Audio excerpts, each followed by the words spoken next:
special na ngayon, nanalo pa kami this first game namin. So, ganda para good sa start namin. Coach LA sa amin.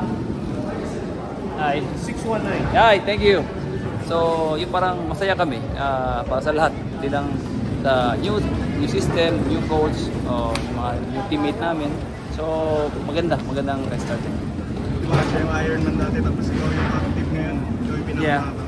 So, hindi naman ako, aware ako sa magano, pero ako naman hanggang pwede ako maglaro.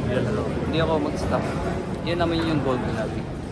So, kung pwede, habulin mo rin yung Kung kaya, pero hindi ko naman hinangad. Pasasabi ko, hanggang kaya ng katawan ko, oo, maglalaro. Pag hindi kaya, titigil ko na. Kasi mahirap yun. Baka maya, ano pa yung dahil sa katawan mo, di ba? Pag kaya, tuloy-tuloy lang. Hanggang kaya ng katawan. Kumusta yung dynamics yun ni LA? Kasi medyo magkabatch kayo. Kumbaga, yung prime nyo sabay. Tapos Oo. ngayon, coach mo na siya. Kumusta? Masaya. Masaya ang experience. Kasi nga, minsan ka lang makaganyan, di ba? Coach mo, kalaban mo dati, ngayon coach mo na, head coach mo. So, masaya ang experience. Kasi nga, mas mabilis ang adjustment namin.